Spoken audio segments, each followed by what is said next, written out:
herkes gelecek. O da neden Allah için olmasın kardeşlerim? Tekbir! Tekbir! Tekbir! Ümmet coğrafyasında Arakan'dan Doğu Türkistan'a, Suriye'den Filistin'e, Yemen'den Mısır'a kadar ümmetin çocukları kan ağlamaktadır. Yeryüzü zalimleri ümmetin çocuklarını kana bulamaktadır. Rabbimiz Kitab-ı Kerim'inde zulmü meslek edilmiş zalimleri, şirkin ve küfrün zulme gebe olduğunu her zaman bize hatırlatmaktadır. Mutlak doğruyu hatırlatan Rabbimizdir. وَكَذَٰلِكَ جَعَلْنَا لِكُلِّ نَبِيٍّ عَدُوًّا مِنَ الْمُجْرِمِينَ. Mısır'da güneş doğar, İhvan'a selam olsun. Şehadet ezan olur, İhvan'a selam olsun. Kafire korku olur, İhvan'a selam olsun. Dünya siziye dar olur, İhvan'a selam olsun. Kafire korku olur, İhvan'a selam olsun. Dünya siziye dar olur, İhvan'a selam olsun. Türkiye'den Mısır'a, İhvan'a selam olsun. Türkiye'den Mısır'a, İhvan'a selam olsun. Mazlum ümmetin uyanmışları, iman nuruyla donanmışları, Cezayir'in ve Mısır'ın Müslümanları, zindana karşı sabrı kuşanmışları, Cezayir'in ve Mısır'ın Müslümanları, zindana karşı sabrı kuşanmışları. Hep beraber gür bir sesle Allahu Ekber, üzülmeyiz, Kur'an'ı elden düşürmeyiz, direniş zafer bizimdir, gevşemeyiz, bu yol direniş yoludur, eğilmeyiz, direniş zafer bizimdir, gevşemeyiz, bu yol direniş yoludur, eğilmeyiz. Zalimler için yaşasın cehennem, zalimler için yaşasın cehennem, zalimler için yaşasın cehennem. Elhamdülillahi Rabbil alemin. Esselatu ve selamu ala Resulina Muhammedin el-Emin ve ala alihi ve sahbihi ecmain. Allah'ın selamı, rahmeti ve bereketi sizlerin ve bütün Müslüman vahid kardeşlerimizin üzerlerinde olsun inşallah. Allah Azze ve Celle bizim niyetlerimizi halis kılsın, ahirette bize azık kılsın inşallah. Değerli ve muhterem kardeşlerim, abilerim, çok saygıdeğer hocalarım, Allah Azze ve Celle Kur'an-ı Kerim'de şehitlerin ölmediğini, onların diri olduklarını bize haber veriyor. Hatta onlar Allah katında rızıklandıklarını da bize haber veriyor.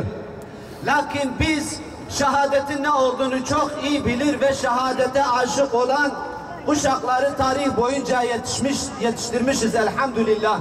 Bu anlamda da Allah'ın izniyle ümmetin bu din uğruna, Allah Azze ve Celle'nin dini uğruna hayatını seve seve vereceği nice iman sahipleri vardır ve var olmaya da Allah'ın izniyle devam edecektir. Es-Said. Ben sadece Müslüman olduğum için idam edildim. Allahu Ekber! Allahu Ekber! Ahmet Mahruz Said. Ben sadece Müslüman olduğum için idam edildim. Allahu Ekber! Allahu Ekber! Ahmet Cemal Hicazi. Ben sadece Müslüman olduğum için idam edildim. Allahu Ekber! Allahu Ekber! Abdurrahman Süleyman.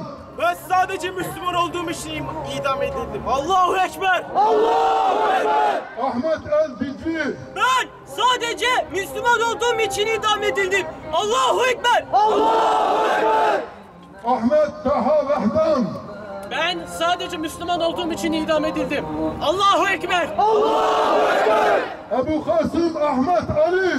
Ben sadece Müslüman olduğum için idam edildim. Allahu Ekber! Allahu Ekber! Zalimler için yaşasın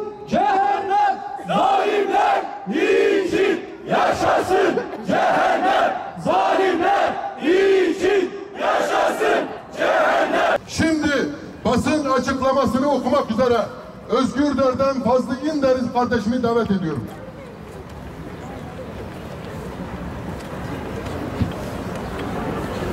Bismillahirrahmanirrahim. Rahman ve Rahim olan Allah'ın adıyla. Değerli basın mensupları ve kardeşlerim.